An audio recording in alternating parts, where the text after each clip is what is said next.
Student, welcome back to another video of class 11th of chapter 1। ठीक है, first chapter की बात कर रहे हैं कि क्लास 11th का पहला चैप्टर। कई स्टूडेंट बोल रहे थे सर क्लास 11th के स्टार्ट करिए, तो मैं क्लास 11th का फर्स्ट चैप्टर स्टार्ट करूंगा, some basic concept of chemistry. तो कॉन्सेप्ट ऑफ केमिस्ट्री है यहाँ पे, तो केमिस्ट्री का जो डेफिनेशन है वो पढ़ेंगे। ठीक है, इस बात केमिस्ट्री कितने पार्ट में डिवाइड की गई थी, केमिस्ट्री की केमिस्ट्री क्या होता है, ठीक है, उसको समझेंगे। तो पहले डेफिनेशन की बात कर लेते हैं बच्चों। एक चीज और कुछ मैं आपसे कहना चाहता हूँ कि जो क्लास 10th और 12th के स्टूडेंट है, इवन 11th के भी, ओके, और 9th के, जो 9th 10th 11th 12th के स्टूडेंट हैं, उनके लिए ये क्या है कि एक अपॉर्चुनिटी है घर पे बैठ के पढ़ाई करने की। ठीक है, तो उनसे रिक्वेस्ट यही है कि बच्चों आप लोग पढ़ाई करते रहिए। आप लोग का बहुत लॉस हो चुका है। ठीक है, लॉस का मतलब ये है कि आप लोग डेली कुछ न कुछ एक एक चैप्टर या कुछ टॉपिक उसको अच्छे से कवर करते रहिए, 1 by 1, या फिर नोट्स भी अच्छे से बनाते रहिए ताकि लास्ट टाइम आपको कवर हो जाए। ओके, और उनसे ये भी है कि ऐसा ना करें कि 1 मिनट वीडियो देख लिया, 2 मिनट कर लिया, ऐसा मत करिए। आप लोग को पूरा जो कंटेंट मिल रहा है उसको लेके पढ़ाई करते रहिए। ठीक है, ताकि हम लोग की जो मेहनत है, जो हमारी जो हम वर्क कर रहे हैं यहाँ पे, हार्ड वर्क कर रहे हैं आप लोग के लिए, जो वीडियोस बना रहे हैं, उससे थोड़ा वर्क हो सके, ऐसा लगे कि हाँ बच्चे पढ़ रहे हैं, फिर अपनी और भी मेहनत करें और भी वीडियोस बनाएं। और इवन मेरे तरफ से ये होगा, मेरे तरफ से पूरा 100% रहेगा। इवन फिजिक्स केमिस्ट्री मैथ का हर चैप्टर अगर आप लोग करते रहेंगे, अगर रिस्पॉन्स अच्छा रहेगा तो मैं बनाता रहूंगा।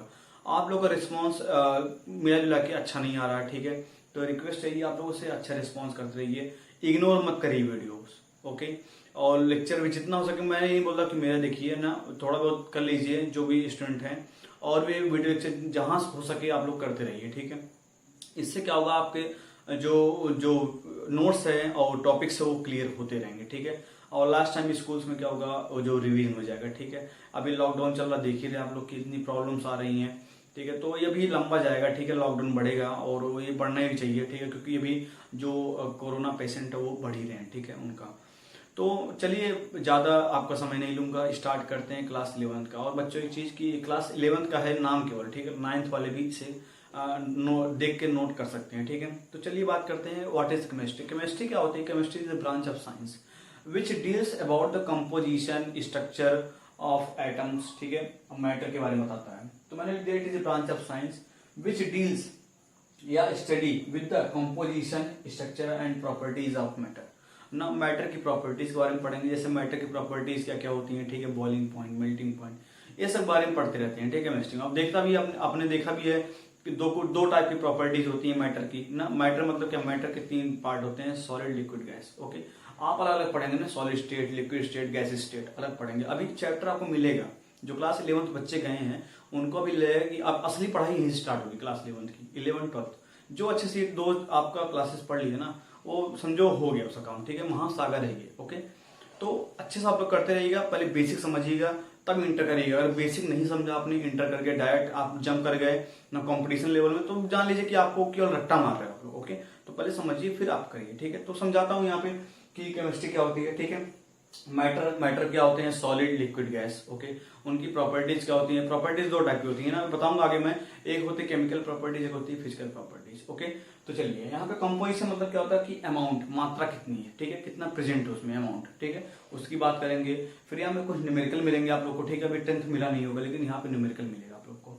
तो स्ट्रक्चर पढ़ेंगे, स्ट्रक्चर के बारे में क्या होता है, अभी आपने थोड़ा पढ़ा होगा, CO2 कैसे बनता है, H2O कैसे बनता है, आपने लेविस स्ट्रक्चर पढ़ लिया होगा ऐसे ओरली। ठीक है, तो काम हो गया होगा।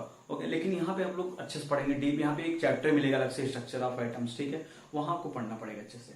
चलिए अब देखिए, केमिस्ट्री को आप बोलते हैं ना, केमिस्ट्री की जो कई लोग बोलते हैं केमिस्ट्री मैंने पढ़ ली, ये क्या होता है, बहुत ही मेरा फेवरेट सब्जेक्ट है। और जिसका सही बोल रहे हैं कि जिसका फेवरेट सब्जेक्ट हो जाता है ना, उसका काम बन जाता है। क्योंकि केमिस्ट्री क्या है कि सेंट्रल साइंस है ना, जो इंक्लूड करता है अप्लाइड साइंस को ना, मेडिसिन को, इन सबको इंक्लूड करके बनाया गया। तो इसलिए बोलते हैं क्या इसको, chemistry is a central science. Okay, central मतलब क्या, बीचों बीच होता है। इससे कोई चीज पॉसिबल, मतलब कोई अगर चीज बन रही तो इससे होके जाएगी। ओके, इसका कहने का मतलब मेडिसिन में, मेडिकल में, मैन्युफैक्चरिंग यूनिट में, मैन्युफैक्चरिंग मतलब कपड़े बन रहे हैं ना, पॉलीमर बन रहा है आपका, तो वहां सब नायलॉन कपड़े बन रहे हैं ना। कोई चीज मैन्युफैक्चरिंग यूनिट है, वहां पे टॉय बन रहे हैं, प्लास्टिक कुछ बन रहे हैं चीजें, तो वहां भी क्या हो, केमिकल्स का केमिकल क्या होगा, अप्लीकेबल, मतलब केमिस्ट्री में अप्लाई होगी। ठीक है, इसलिए क्या बोला गया है इसे, it is a central science of the central science of the,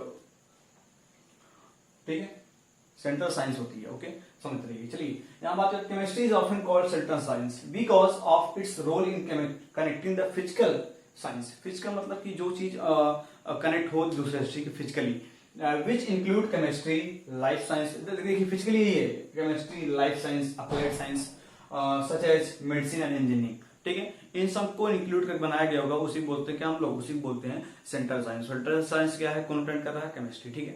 तो चलिए बच्चों, यहाँ मैंने बनाया, कुछ फिगर बनाया है ना, आप थोड़ा ड्रॉ कर लीजिएगा, इसलिए बोलते हैं क्या, इसको केमिस्ट्री बोलते हैं सेंट्रल साइंस। ओके, तो chemistry is the central science, बीच में रख दिया मैंने, सेंट्रल साइंस है, जो कनेक्ट करता है इंजीनियरिंग को, बायोलॉजी को। आपने देखा भी होगा जो इक्विपमेंट बनते हैं वो क्या होते हैं, थोड़े में उसमें कनेक्ट होते हैं ना, थर्मोमीटर बन गया, उसमें क्या है, मरकरी डाल गया, मरकरी क्या भाई, केमिस्ट्री रिलेटेड है ना, तो वो सब चीजें क्या है, इक्विपमेंट है, सब चीजें क्या होती हैं, केमिस्ट्री के रिलेटेड होती है। ओके, मैन्युफैक्चरिंग यूनिट मतलब समझ लो क्या, प्लास्टिक कोई चीज बन रही है, टॉय बन रहे हैं, या पैकेट बन रही है, या कपड़े बन रहे हैं, तो क्या होगा, वो केमिस्ट्री कनेक्टेड होगा, क्योंकि वहाँ पे क्या है, केमिकल्स की रिक्वायरमेंट होगी, उसके बिना काम नहीं बन पाता। ओके, जूलॉजी, यहाँ पे जूलॉजी है, जो बच्चे बायोलॉजी पढ़ते होंगे, देखो मैं तो उतना बायोलॉजी जानता नहीं हूँ, लेकिन हाँ ये जो पढ़ते होंगे बच्चे, उनको मालूम होगा जूलॉजी का मतलब कि क्या क्या इक्विपमेंट, कौन कौन से केमिकल रिक्वायरमेंट होती है, वहाँ पे क्या चीज होता है ना, तो वो लोग जानते हैं जूलॉजी। इवन बॉटनी भी होता होगा, इकोनॉमिक्स भी रिलेटेड है, इकोनॉमिक्स क्षेत्र में भी है ना, उसमें भी काम आएगा। मेडिसिन पर्पज जानते हो, जो भी मेडिसिन होती है बिना केमिकल के बनी नहीं सकती, ठीक है। तो it is called central science, आप लोग पढ़ोगे सेंट्रल साइंस ना, सेंट्रल साइंस होती है केमिस्ट्री, ठीक है। तो इतना कर लीजिए, इसके बाद बात करेंगे केमिस्ट्री के कितने पार्ट होते हैं। तो 3 पार्ट सबसे इंपॉर्टेंट है, एक फिजिकल, एक ऑर्गेनिक, एक इनऑर्गेनिक। तो बच्चों इसे पहले कर लीजिए, फिर आगे बढ़ते हैं।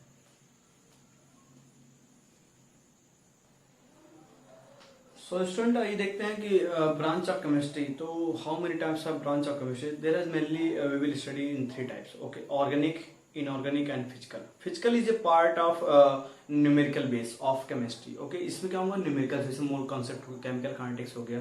अभी मैं जो चैप्टर, जो आपका समरी होगा, उसको आपको डिस्कशन में देख लीजिएगा, आपको मिल जाएगा, ठीक है, कि चैप्टर में क्लास 11 का कैसे स्टार्ट करें, क्या क्या पढ़ना आपको अच्छे से, ठीक है, वो डिस्कशन बॉक्स में आपको मिल जाएगा, ठीक है।